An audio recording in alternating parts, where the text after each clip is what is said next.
Mama! Oh, bakit? Alam mo ba si Bunso? Anton, may kausap sa cellphone. Nakita ko, meron siyang kausap sa cellphone. Si Bunso, may kausap sa cellphone? Siguro yung boyfriend niya yun, Mama. Nakita ko, kinikilig pa nga.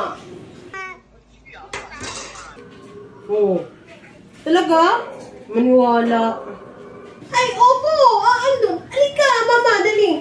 Dali, samahan mo ko. Puntahan natin si Bunso. Dali. Sino kaya naman tong kausap ni Bunso? Oh, nagpapaganda pa naman ako. Dali na, Mama! Sisilipin ko muna. Diyan ka na.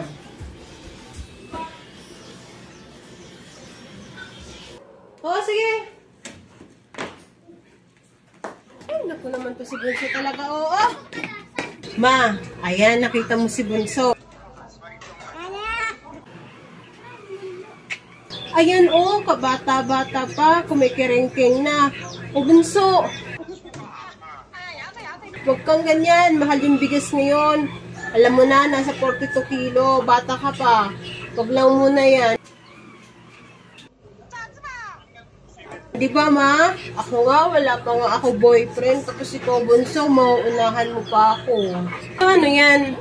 Siyaw-siyaw, nagpapadinig ka na mauuna pa si Bunso kaysa sa'yo na magka-boyfriend. So ano yan, nagpapaninig ka sa akin? Gusto mo na magka-boyfriend, ha? Kayong dalawa, wag lang muna kayo magbo-boyfriend. Lalo na't mga babae kayo. Alagaan nyo yung puri nyo. Huwag kayong tumulad sa akin. Batang-bata pa lang, nagkaasawa na. Ayan, tingnan nyo. Hindi ko naman yung pinagsisihan. Siyempre, andyan kayo eh. Yung akin lang, huwag kayong magmamadali. Lahat ng bagay ay merong oras, merong panahon. Magantay kayo sa tamang panahon. Bubulaklak pa kayo. Magiging maganda pa yung bulaklak nyo.